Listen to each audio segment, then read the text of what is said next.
Hello, everybody. Welcome back into another edition of Prime Sports World. And on today's episode of the show, fantasy football rankings for week number 15. If you like what we're doing here at Prime Sports World, please like, share, and subscribe to the podcast. I'm, of course, your host, David On Point Huffman, joined by Mr. Izzy Rivera. Welcome into the show, my friend. Happy Wednesday, and congratulations to your Green Bay Packers and a hard-fought victory on Sunday afternoon. Very hard fault.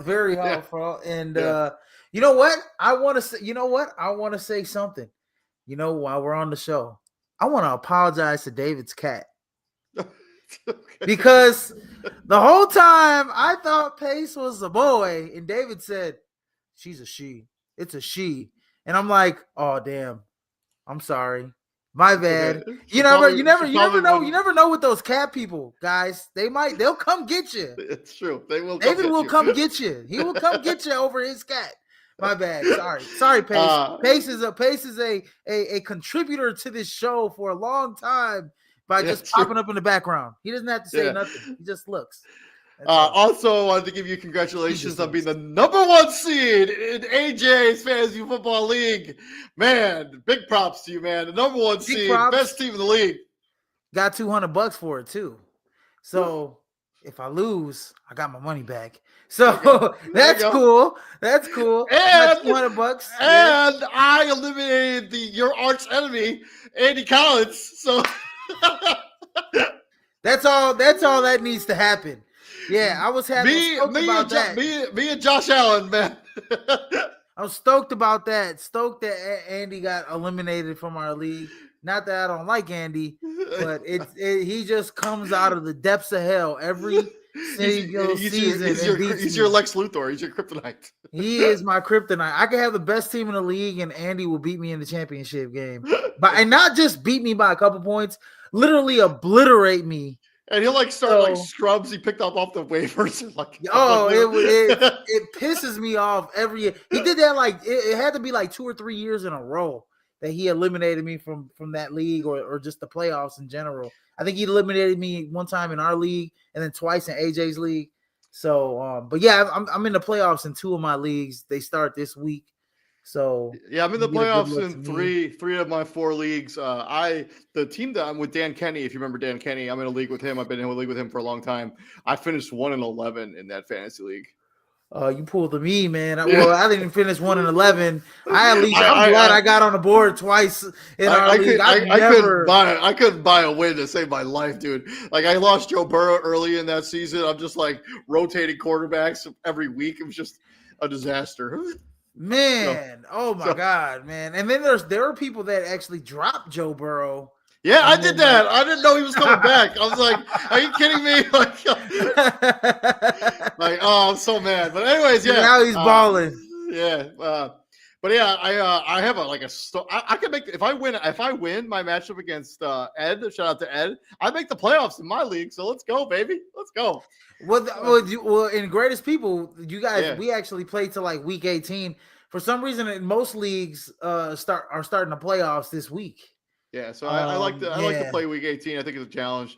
But let's talk about week number 15. And unfortunately, we got to talk about some injury stuff before we can get into some rankings. And let's first talk about the major injuries that are going to affect your fantasy team. Danny Dimes, unfortunately, tore his Achilles. On Sunday. He's obviously done for the season. Up in the air what he's going to be like next season. If you're looking for somebody to replace him, Riley Leonard is dealing with a PCL injury, but he has been practicing this week. Anthony Richardson is on IR, eligible to return sometime in the near future. And then obviously they signed Phillip Rivers off of the streets, who has not played in 4 seasons. I sent a funny graphic to our group chat. The starting quarterbacks in the NFL for every NFL team the last time Phillip Rivers played an NFL game. Just for context, for the Bears, it was Mitchell Trubisky was the starting quarterback for the Chicago. Aaron Rodgers was the starting quarterback for the Green Bay Packers. The last time Phillip Rivers took a snap in a live NFL game. And then what's crazy is that last season in Indy, he was pretty good. He was pretty good. He took him to the playoffs. I mean, he looked like he had a little bit more left in the tank. I just think that when you lose and you come short year after year, it just takes a lot out of you. It's like, I'm done with this. And there's a bit of a relationship with him and Shane Steichen, right? He was the head coach. It was his first season in the NFL, I think, when or it may not have been. It might have still been. He was a quarterback coach in LA. With the Chargers, and he was also he was like an assistant coach with Phillip Rivers for about 5 years, and he was his quarterback coach for about 4 years in LA. But James Steichen today said that they're going to decide by the end of the week which one of those two guys is going to be the starting quarterback for that team. So I don't know what to make of that scenario. Riley Leonard didn't play particularly well in that game when he came in, but I mean, he didn't really get a lot of practice time. Yeah. So let's see what he looks like with some practicing. Even more important, I think, is the injury to CeeDee Lamb. Suffered a concussion in that Thursday night game against the Detroit Lions, did not return.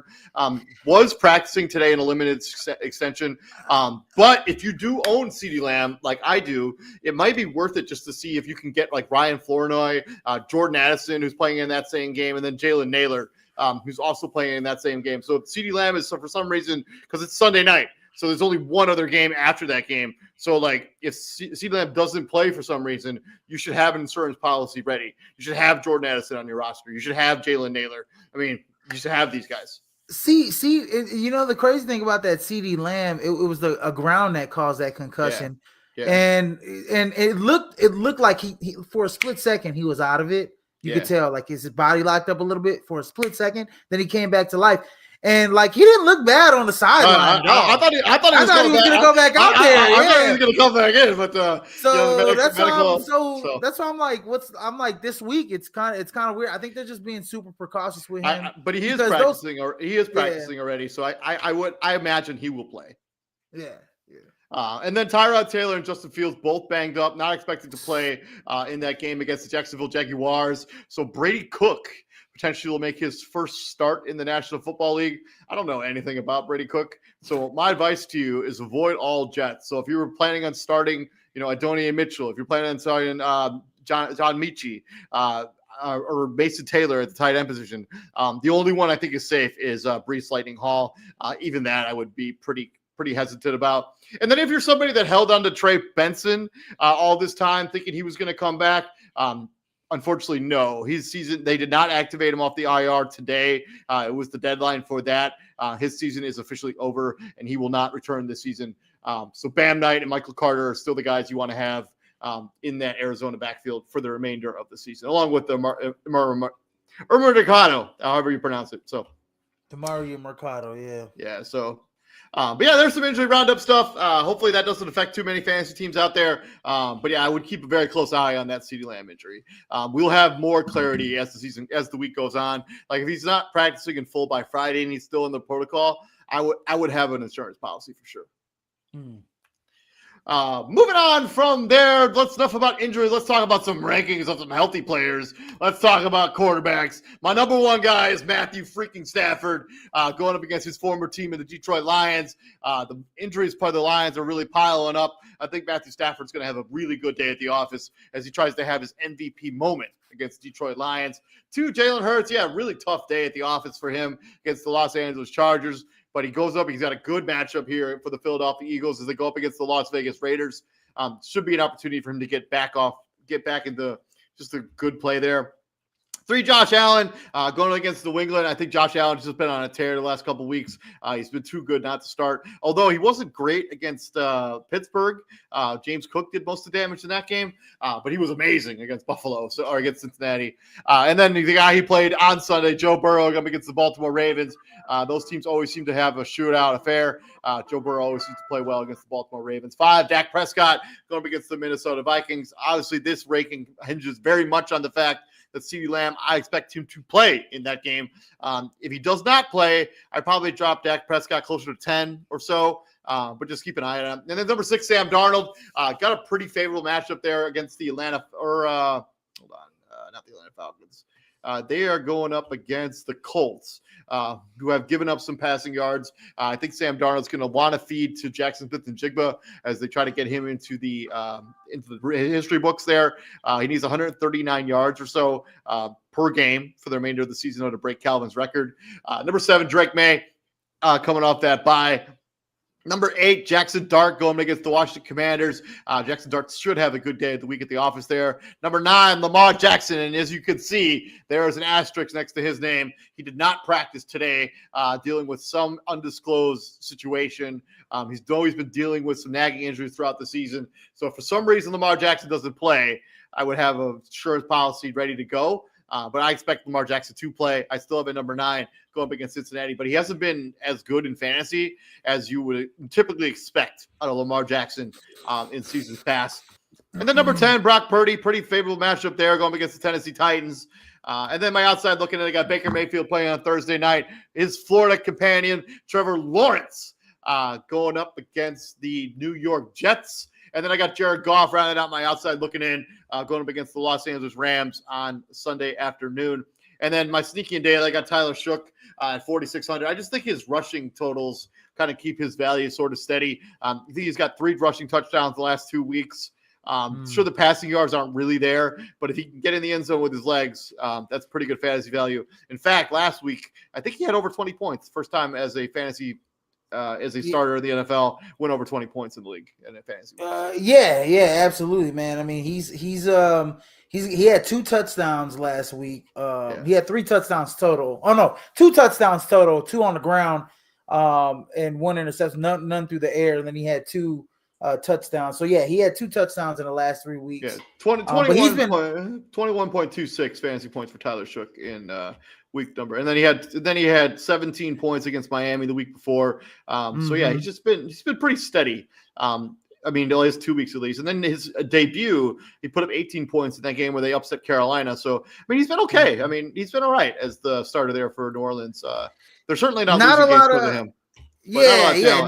Not a lot of expectation for Tyler Shook. So whatever he can give you, rushing touchdown wise, passing touchdown wise. I mean, if you're starting Tyler Shook, I mean, you're really desperate. I'm starting Tyler. I was starting him in our. I think I had picked him up in our league at one point. Yeah, you started him when you beat me. So yeah, did I start? Yeah. Oh, that's crazy. Yeah. Anyways. No. Actually, no, you didn't. You started Jameis Winston who went off. So. Oh yeah, Jameis. Yeah, he caught that receiving touchdown. Yeah. Oh, he had a game of his life. Oh my God. Don't remind me. That was the upset of the year.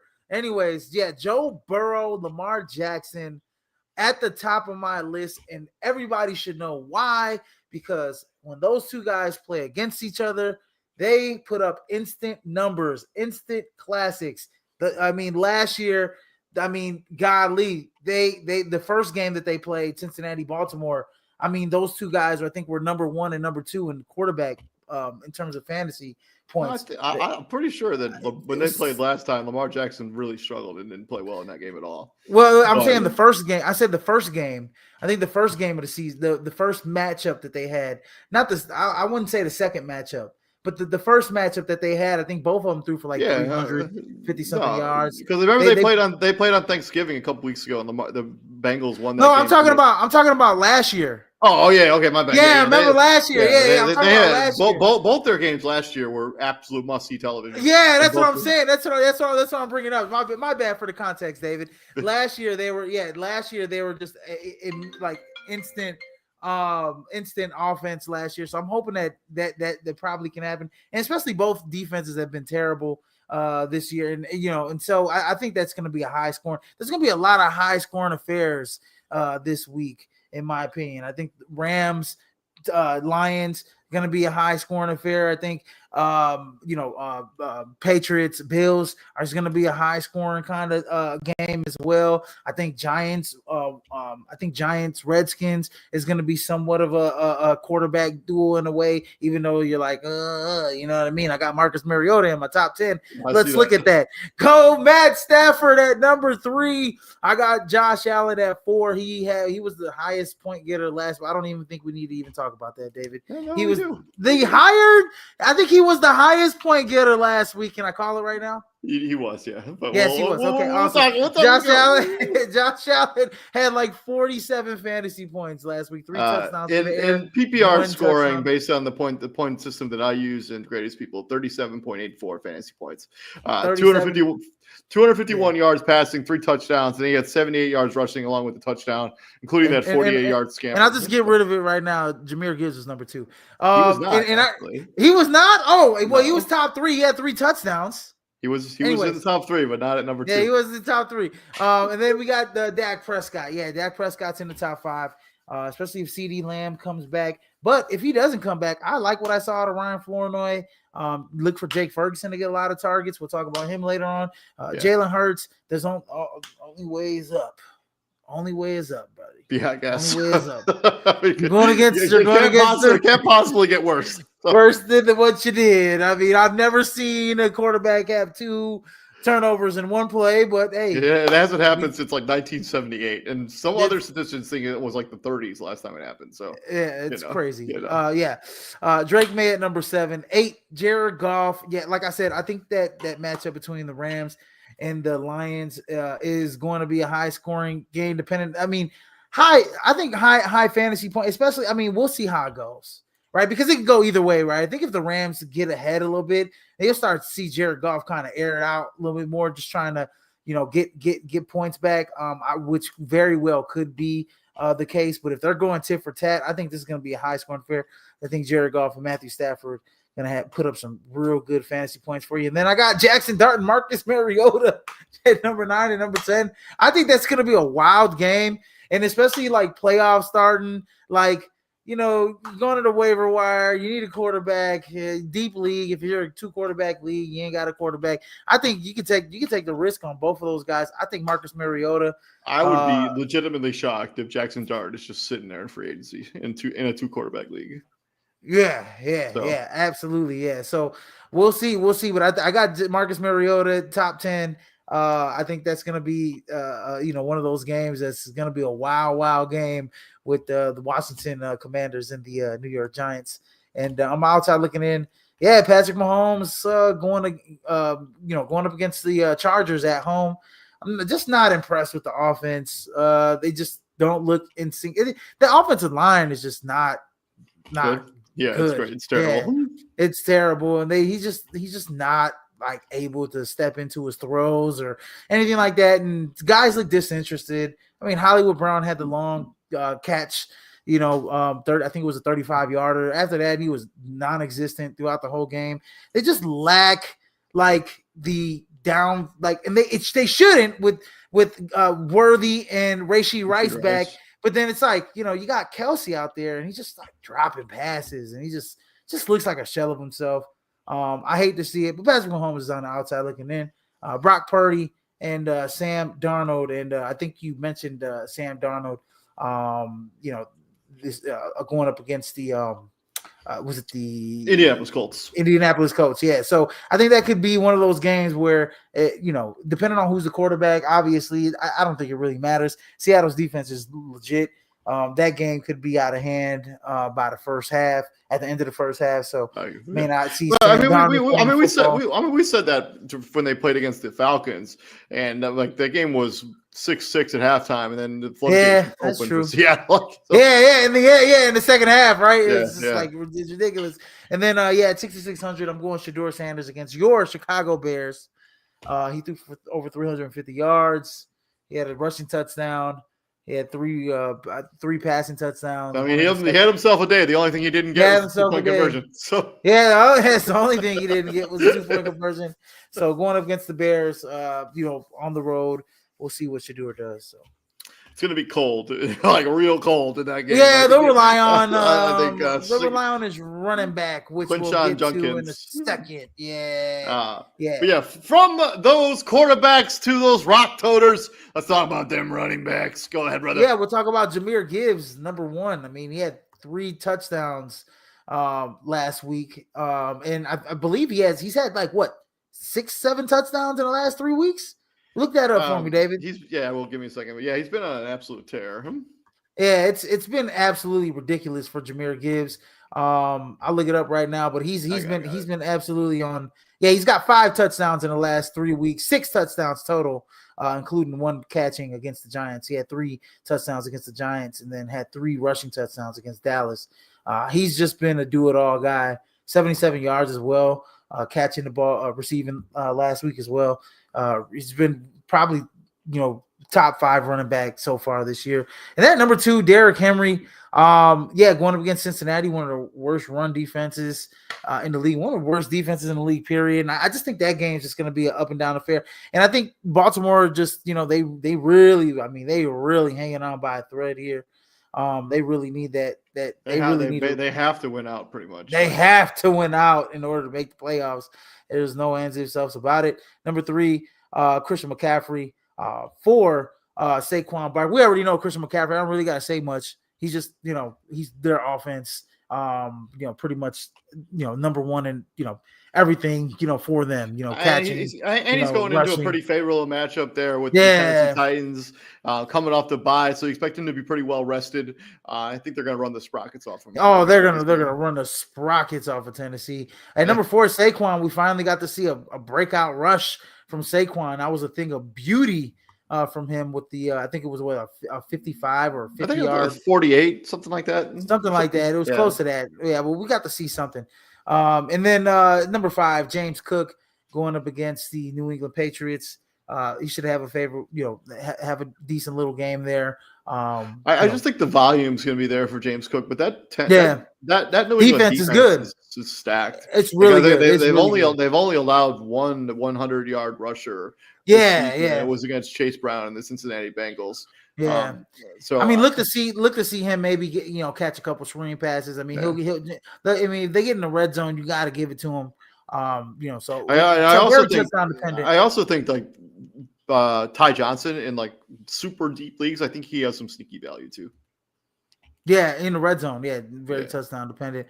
6, Bijan Robinson. 7, Devon Achane, who is dealing with some injuries of himself. Yeah, he's dealing with a bit of a rib injury because of the nature of that game against the New York Jets.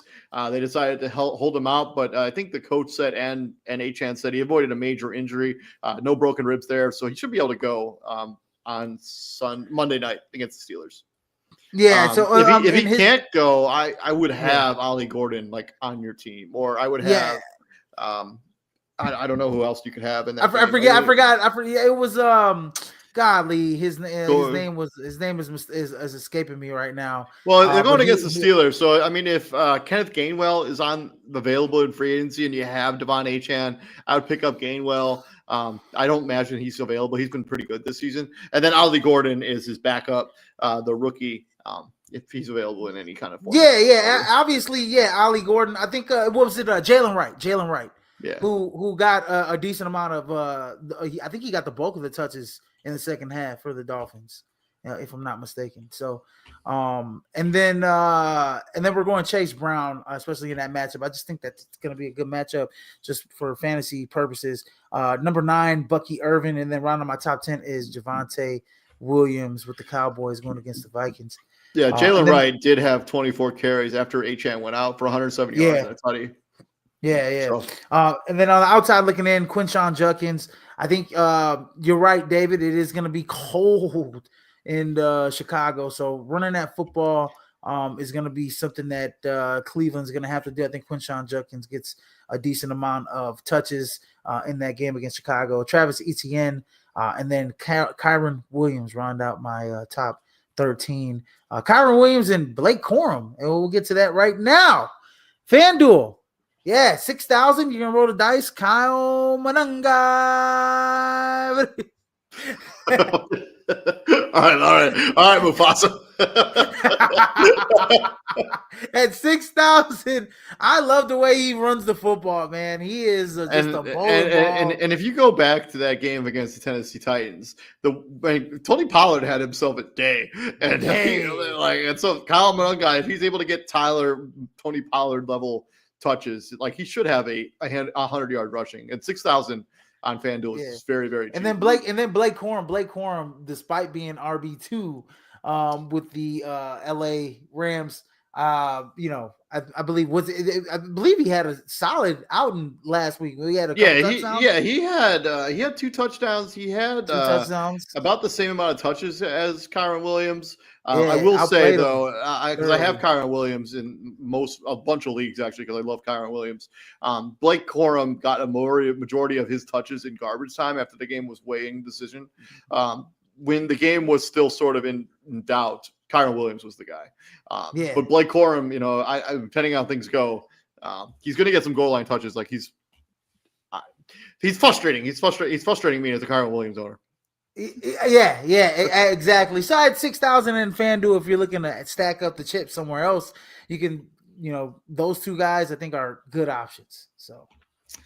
Moving on from your running backs, let's talk about mine. I got Christian McCaffrey at number 1. I just think they're going to run him like crazy there for the 49ers against Tennessee. And then Jahmyr Gibbs at number 2. Yeah, probably a little bit lower than the quote-unquote consensus. But I think this Rams front 7 is big time and for real. I think that they're going to try to force Jared Goff. Like, hey, Jahmyr Gibbs is not going to beat us. They're going to load up the box. Jahmyr Gibbs they're going to try to limit him as much as they can. Jonathan Taylor, the injury to Danny Dimes, I think is actually going to be good for Jonathan Taylor's fantasy value. Sorry, Colts fans, but Jonathan Taylor, his workload should be absurd now that Danny Dimes is no longer the starting quarterback. Riley Leonard or Phillip Rivers, they're going to run him 30 plus times a game. He will have crazy usage. And then number 4, Devon Achane. Yeah, I got the asterisk there because I don't know if he's going to play. I would have an insurance policy if Devon Achane is your starting running back in fantasy.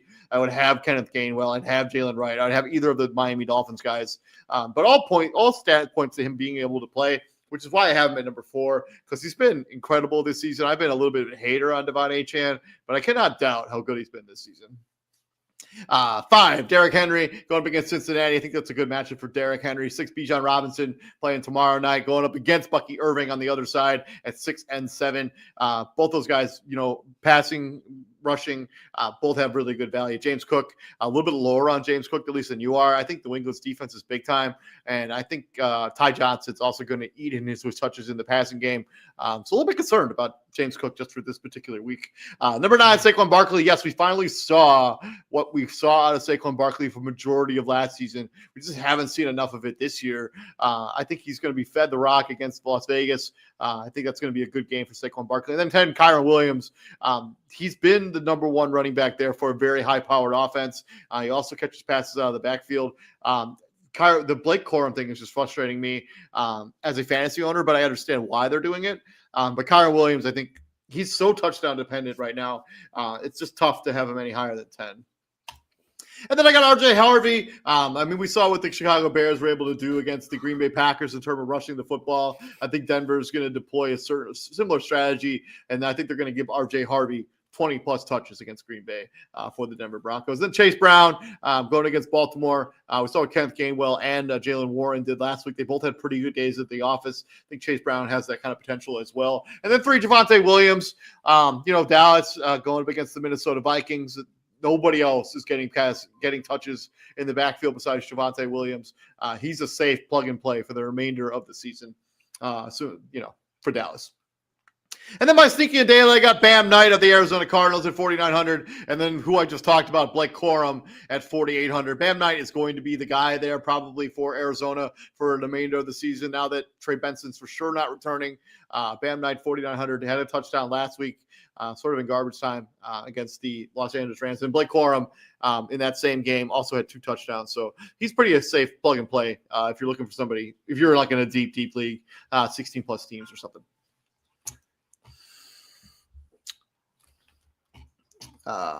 Yeah. Oh, we got a comment. Hold on a second. Oh, so we got don't at me, bro, on the YouTube. Can't decide who wants to start a kicker. If you tell me who you have, we can give you some sort of opinion. We don't usually rank kickers because they're too difficult to just kind of predict who's going to have good fantasy value. But if you let us know who the kickers are, we can give you we can give you our opinion on who we would start at the kicker position. So shout out to you, don't at me, bro, on the YouTube. And also, if you have any other questions as we go through the show, please feel free to ask them. We answer all questions as we go through the broadcast here. From the running backs to our wide receivers, my number one is JSN. As I talked about at the top of the show, or at least when I talked to Sam Darnold, Jackson Smith-Njigba needs 134 yards per game for the final 4 games of the season in order to break Calvin Johnson's record. I think they're going to try to get him that record, so expect him to be fed the rock on multiple occasions in this offense, especially going up against. He needs how many yards? 134 per game for the remainder of the season. Oh, yeah. He'll get it. I think he'll get it too. But yeah, he's number 1 for me. Number 2 is Puka Nacua. I was coming off a monster game against the Arizona Cardinals. That dude just can't be guarded right now. It's just absurd. And then Jamar Chase at number 3. We saw what happened. Like Jamar Chase just gets crazy targets, crazy. Especially if T. Higgins doesn't play, who's now back in the concussion protocol. Even though he did come back in that game against the Buffalo Bills, after the game, he was put back into the concussion protocol. So keep an eye on T. Higgins' status going into week number 15.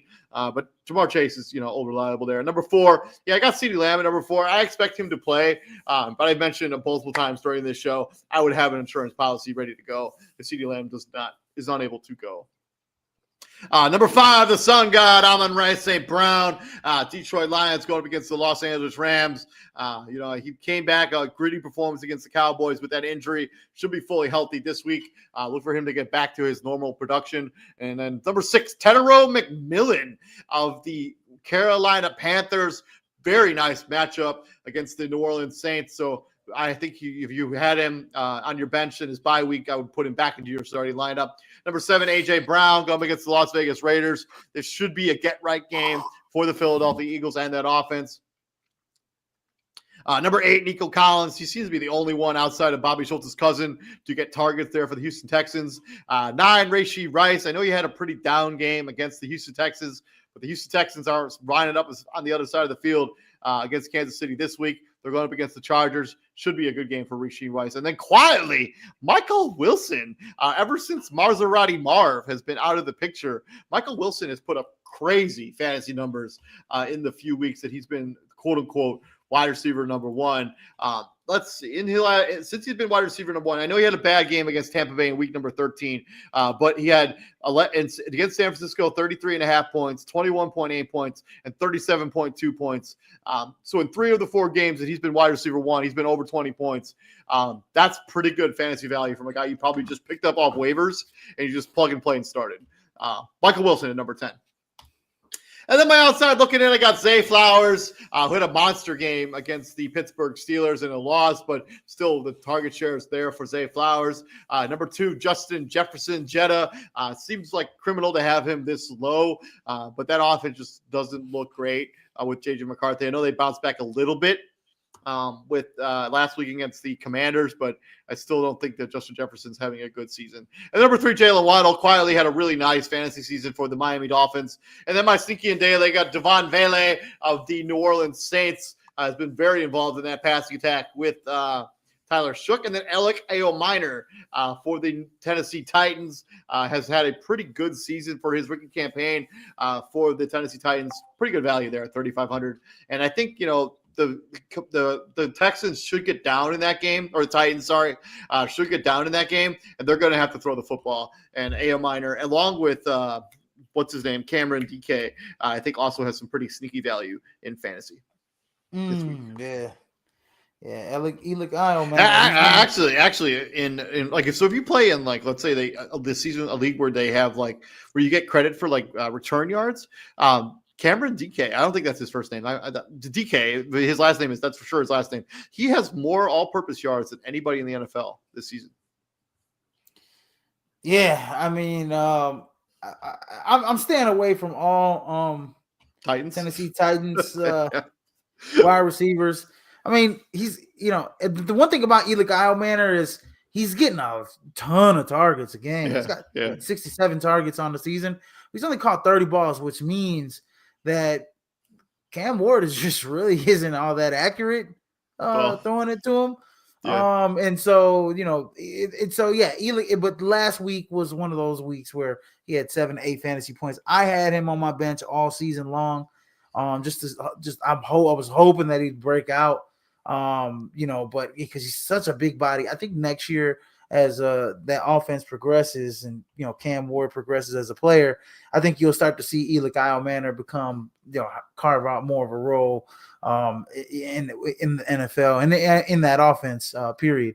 But anyways, moving on to my rankings. Yeah, at number 1, Puka Nacua, because he is just unfreaking guardable in the NFL, and nobody can guard him. It doesn't matter who you are and what you are. Maybe the closest thing, and I don't think we've seen it this year. Maybe Patrick Surtain could have a crack at him. I don't think he can guard him either. Yeah. I think it's just they just use him all over the field. He's tough because they line him up outside. They line him in a slot. They put him in orbit. They put him. They motion him. He cuts across on linebackers. He's too fast for linebackers. He's too big for safeties and cornerback sometimes. And he's super strong. His super with his athleticism, he's he's not like the super fastest guy, but he's just super tough, right? And a lot of his yards it's just tough catches, very extremely tough catches. Puka Nacua is that guy at number 1, and Jamar Chase at number 2. He's like you said, T. Higgins out. I expect a big game out of Jamar Chase against the Ravens. Number 3, Jackson. I think T. Higgins will play in that game. And even if he is out, even if he does play, I still think Jamar Chase will carve out a big I agree against Baltimore. I still think that game. I think that game, fantasy wise, on both sides of the coin, for both teams, I think it's going to be good. Not for their defenses. I would not start neither one of their defenses, but I would any major offensive player, I would probably try to start. Jackson Smith-Njigba at number 3. Like what you said about them feeding him the rock. At number 4, Amon-Ra St. Brown. I think that, like I said, I think that game is going to be a nice, high-scoring, fast-paced game. Devontae Adams is the top 5 wide receiver in my rankings. At number 6, Rashee Rice. I don't anticipate Rashee Rice to have what did he have last week? 2-3 catches last week against the Chargers? I mean, it's pretty good defense. I'm not even going to lie. I mean, the Chargers are a solid defense, but, I mean, Rashee Rice since he had 8 targets for 4 catches last week, I expect the same target share to keep continuing to happen. And I think, Rashee Rice is a guy that, you have to, put on in your top 10 just because of the target share, just because of his quarterback. He's a guy that can really be dangerous in that offense if he gets it going. 7, George Pickens. You're going to feel real stupid if you have Rashee Rice, given his track record, and you have him on your bench and he goes off for 3 touchdowns. You're going to feel real dumb. Real dumb. Don't bet your studs. That's pretty simple. He's a must start. He's a must start. I would take that last week's performance with a grain of salt. And then at number 7, George Pickens. I don't have CD Lamb in here. Pretty stupid of me, maybe, but whatever. David's right with the asterisk up there. CD probably is going to play. And if he does play, he's a top 5 wide receiver. I don't have him in my rankings. At number 8, AJ Brown. Last couple weeks, AJ Brown has been solid, right? Yeah, he's been over the century mark 2 weeks in a row. Game against Chicago and against the Chargers. So yeah, he shouldn't be disgruntled at all. He's getting the football. He's getting 100 yards. It's just not equating. They're not winning the game. Not equating the wins. It's just not equating the wins. Number 9, Nico Collins, who was over the century mark last week as well. Majority of it was in the first half. AJ Brown actually has gone over the century mark 3 weeks in a row. 3 weeks in a row, yeah. And then at number 10, Wan'Dale Robinson. Who going up against the Washington Commanders, I think he's a top 10 guy. His targets have been just tremendous. I mean, the last 5 weeks he's been targeted a ton of times. Totally the number 1 guy there. With Malik Neighbors out. Since the beginning of the season, but he's totally since November 2nd. Wan'Dale Robinson has had 11 targets, 9 targets, 14 targets, and then 8 going into their bye. So and then against Detroit, he had 156 yards. Against Washington in the first game of the season, he had 55 yards, 8 targets, 6 catches. Wan'Dale Robinson is a guy that I'm looking at this week against the Washington Commanders. And then I'm outside looking in. I have Michael Wilson, who had an excellent game last week. I think he had 142 receiving yards and 2 touchdowns. David, is that number 2? That is number 2, yes. Michael Wilson.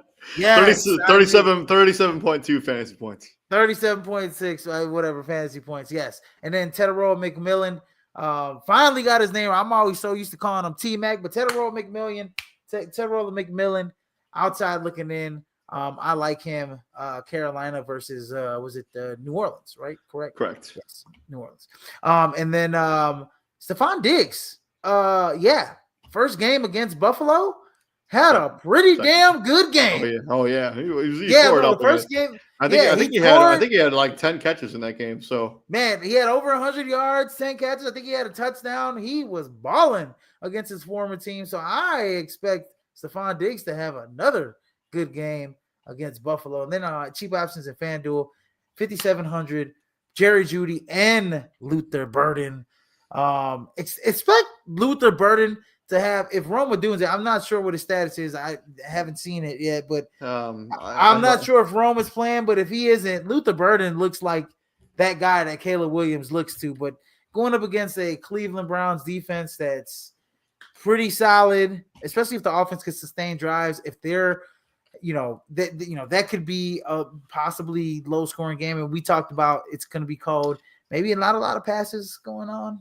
Rome Odunze is listed as limited on Wednesday's practice report, today's practice report. So I don't know. I mean, the quote unquote experts expect him to return next week and not this week, but I would keep an eye on his status for sure. Also, another guy to look out for is Olamide Zaccheaus in that offense as well, with Rome Odunze out. And the guy that we're not talking about, who we should be talking about with the Rome Odunze out, is DJ Moore.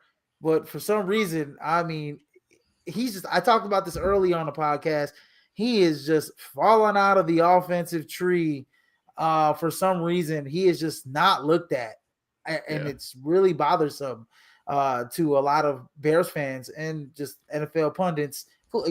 So I don't know what's going on there in Ben Johnson's offense, but Caleb Williams isn't looking towards DJ Moore a lot. He's looking they are like utilizing him in like the running game as well. I mean, I think that's just game flow. I don't know. Yeah, he should be a top dude, David. He should be a top 10 wide receiver. Yeah, he should be. He should be, especially with Rome Odunze. But I mean, they feature the tight ends so much in that offense right now. I don't know. Yeah, so whatever. So DK, who I was talking about a little bit earlier before we move into the tight ends.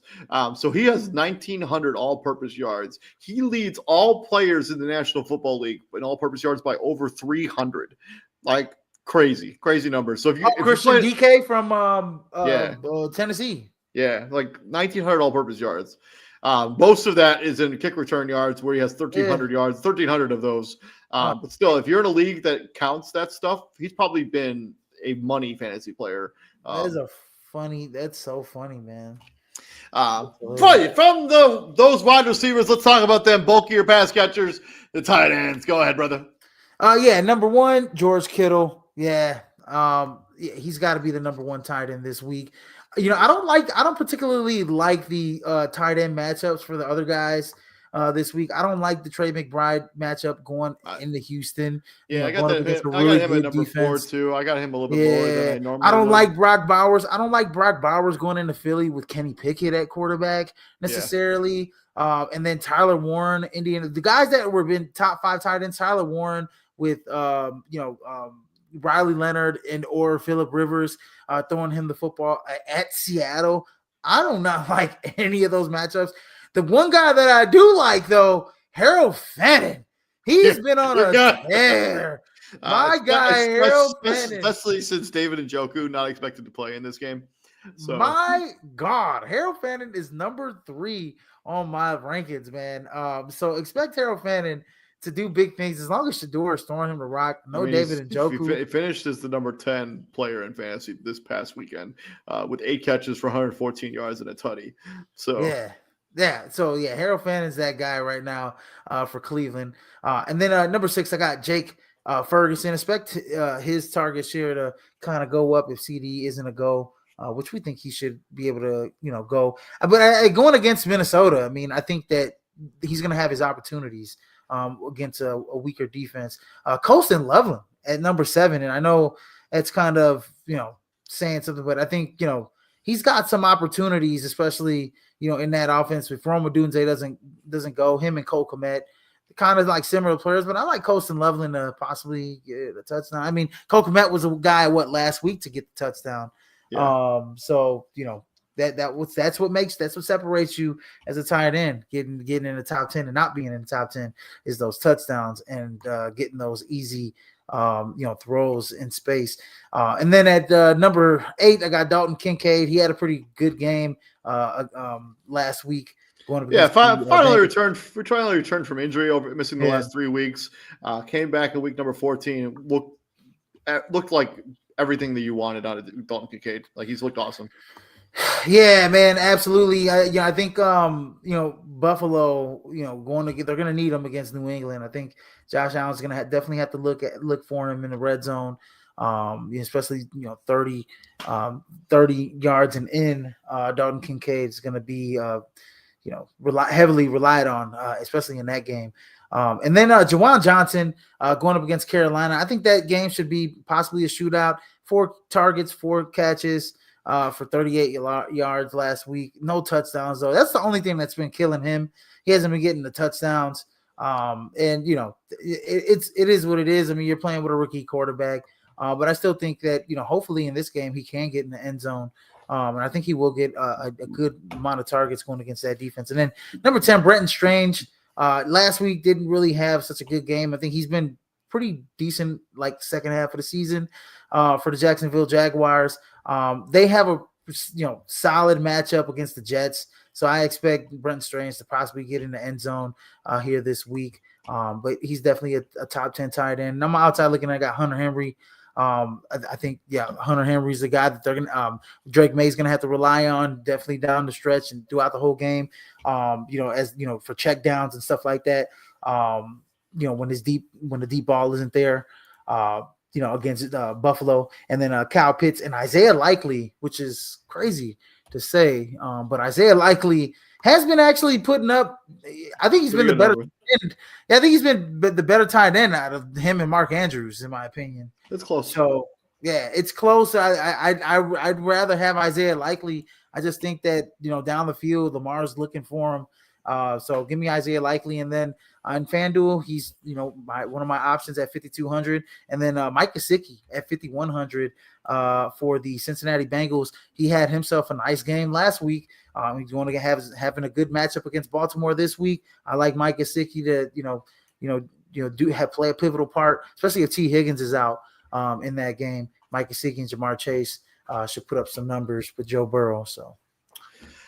Moving on from your tight ends over to mine. Yeah, I got George Kittle at number 1. I got 2 reliables kind of at 1 and 2. I think Travis Kelce's going to want to prove something against the Los Angeles Chargers after an abysmal performance against the I'm out on him. Texans. So I'm going to give Travis Kelce one more dice roll. And then Harold Fanning Jr. Yeah, I mean, if David Njoku's out, I think he's an easy top 3 tight end. And then I got guys that I'm a little bit lower on than maybe I would normally be with Trey McBride, Brock Bowers, and Tyler Warren. Trey McBride because of the defense, Brock Bowers because of the quarterback, Tyler Warren because of the quarterback. Number 7, Brenton Strange. Yeah, he had a down game last week against the Indianapolis Colts, but they were up by a pretty substantial margin for a majority of that game. Going up against the Jets should have a pretty favorable matchup. And Trevor Lawrence quietly is having a really solid season.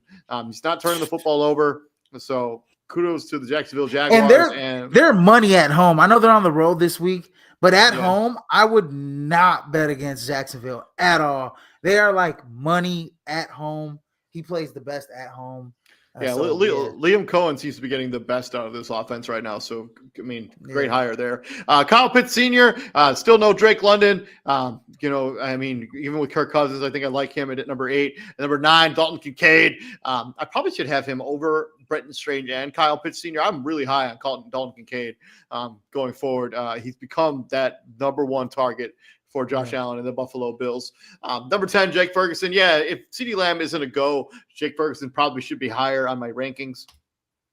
And then Mark Andrews, still reliable there. Hunter Henry, the escape bell, the reliable trustee for Drake May. And then Bobby Schultz's cousin, Dalton Schultz, who still has a very nice target share there for the Houston Texans. But yeah, a little bit lower on him than I was in the recent weeks. I just think that offense for the Houston Texans hasn't been all that good this season. Like, that's putting it nicely.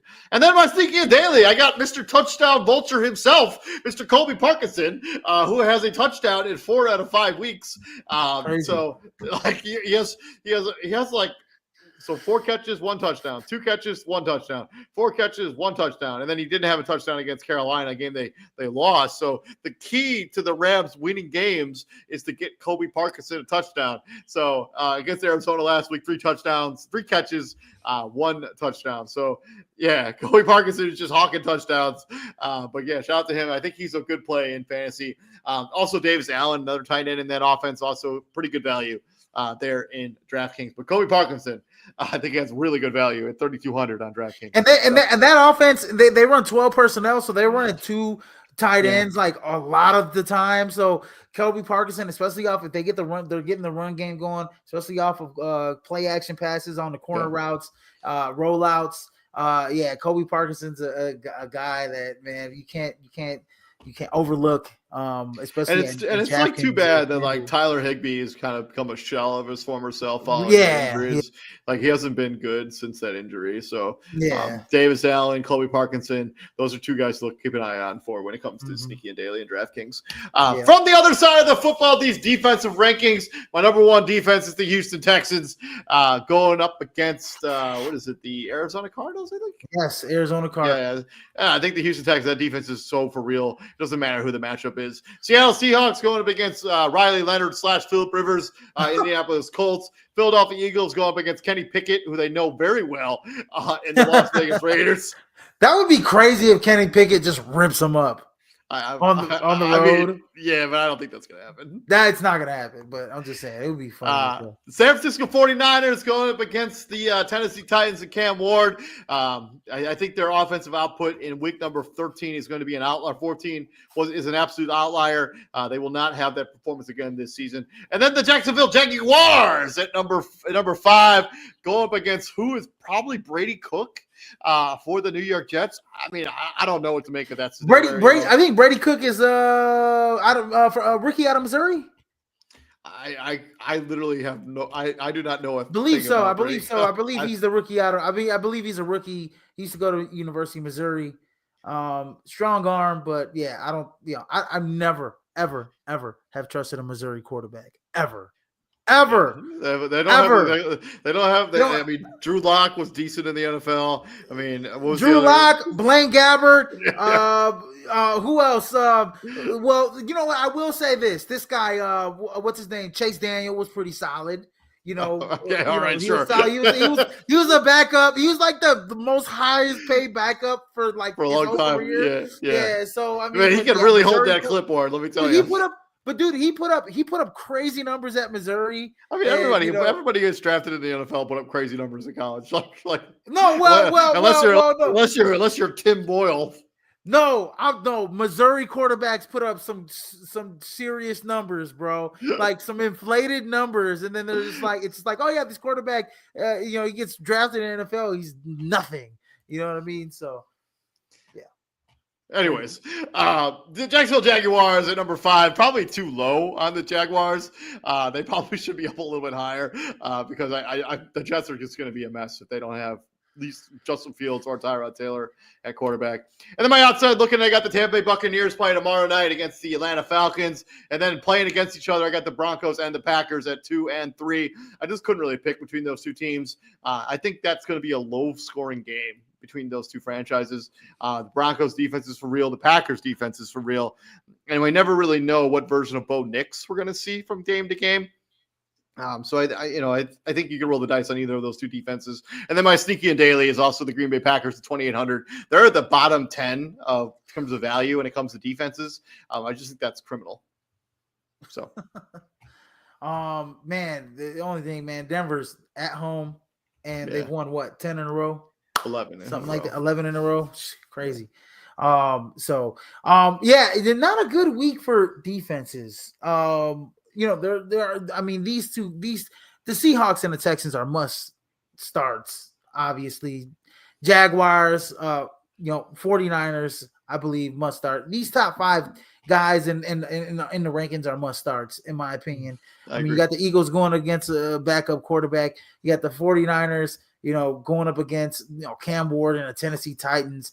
The Jaguars going up against Brady Cook and the New York Jets, you know what I mean? And Seattle has been on a tear defensively, going up against whoever the hell is that quarterback, Riley Leonard or Phillip Rivers. That's a bad matchup for both of those guys to go into a loud Seattle. You know what I mean? Like, what is going on here? And then Houston's been playing out of their mind. And then on the outside looking in, I got the Chicago Bears. You can actually possibly, Bears, Browns. I think they're going to have similar outputs. Same thing that you did, right?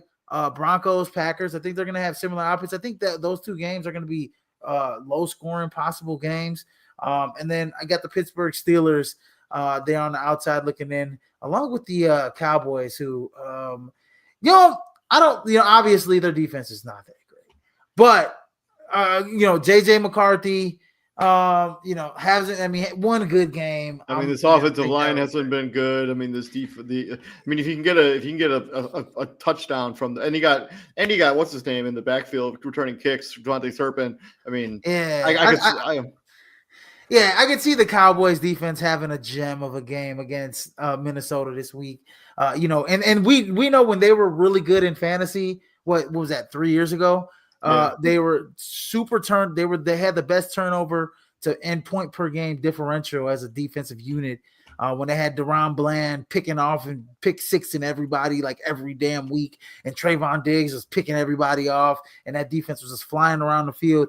I think if they can get back to that this weekend, just see a glimmer of that. I know they added Quinnen Williams a few weeks back, so that shored up the run a little bit for Dallas. And we all know Aaron Jones has really good games against Dallas coming back home. So we'll see how that goes. But against the run defense, it's gotten a little bit better. This isn't the Detroit Lions, guys. The Minnesota Vikings are rolling in a time with JJ McCarthy, who's had one good game all season. I'm going with the Cowboys defense, taking a chance. I'm there at 4,200 in FanDuel. I'm going with the Kansas City Chiefs. It's a divisional game at home. That Chiefs defense was playing really good against Houston. I don't even think in a second. I mean, if it wasn't for Andy Reid in that third quarter, they gave up negative. I think it was like -2 yards in the third quarter. And I want to say this: Justin Herbert did not look 100% last week. No, he looked terrible. He looked terrible. Terrible. He's got a broken hand, a fractured hand. He's got a busted up elbow. He looks bad. And I mean, if they're gonna try and run the football, good luck. Because they really couldn't do it against Philly. They're definitely not gonna do it against Kansas City. I just think it's a bad matchup late in the season for LA, going up against the Chiefs this week. So. And that's been our fantasy football rankings. Hopefully these rankings help you get your fantasy football lineup right as we head into the playoffs. And we do every single week here at Fantasy Football Weekly. We are going to name the top 5 fantasy scorers. And since we already got 3 of them, can you name the other 2 guys? Obviously, we have Josh Allen with 37.84, Michael Wilson with 37.2, and then Jahmyr Gibbs at 37. Can you name the other 2 guys in the top 5? Puka Nacua is number 4. Puka Nacua is number 4 with 35.7 fantasy points, 7 catches, 167 yards, and 2 tutties. Yes, and I'm not looking at anything either. By the way, guys. And then I want to say Blake Corum. Blake Corum was number, I think 9, if this math is correct. 26.1 fantasy points, 12 carries for 128 yards and 2 touchdowns. He also had 1 catch for 3 yards. Oh, okay. Let's go. Shedeur Sanders.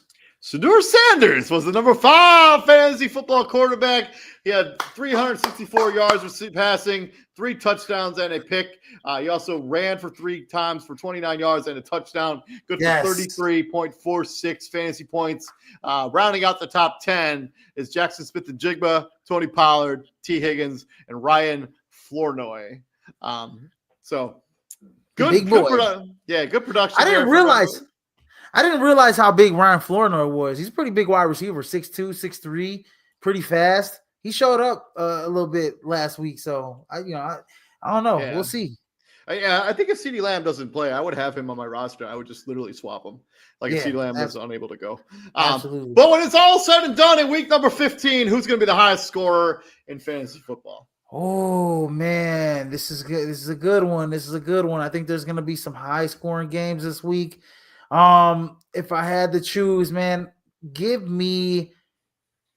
me get Jamar Chase against the Ravens. He'll have 3 touchdowns, over 150 yards receiving. He'll have 15 catches. He'll just obliterate the Ravens this week. Let's go. I'm going with Matthew Stafford as he puts the final stamp on his MVP campaign. I think Matthew Stafford has a monster game against his former team in Detroit. He may not win the game, but he's going to have an absolute clinic stat line. That's secondary. He almost threw for 300 yards, I think, in the first half last week. Yeah. So that secondary for Detroit is all banged up. I think Matthew Stafford's going to have a monster game in the air. I think he's going to put his stamp on the MVP in week number 15. But yeah, thank you very much for joining us. This has been our 25-26 fantasy football ranking show, week number 15 edition. If you like what we're doing here at Prime Sports World, please like, share, and subscribe to the podcast.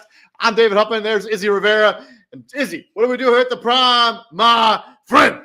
We bring the heat, ladies and gentlemen. Bringing the heat 24/7. And we're going to need some heat in Chicago because it's going to be cold. And David's got a lot of heat where he's from. 51 degrees right here in California. So we'll be back here. I think you're doing Fantasy Football Weekly this week?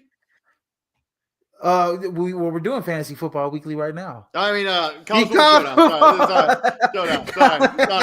Sorry. We're doing college football showdown on Friday. We'll talk about the CFP matchups and some other news in the college football realm. So you guys don't want to miss that. Yep.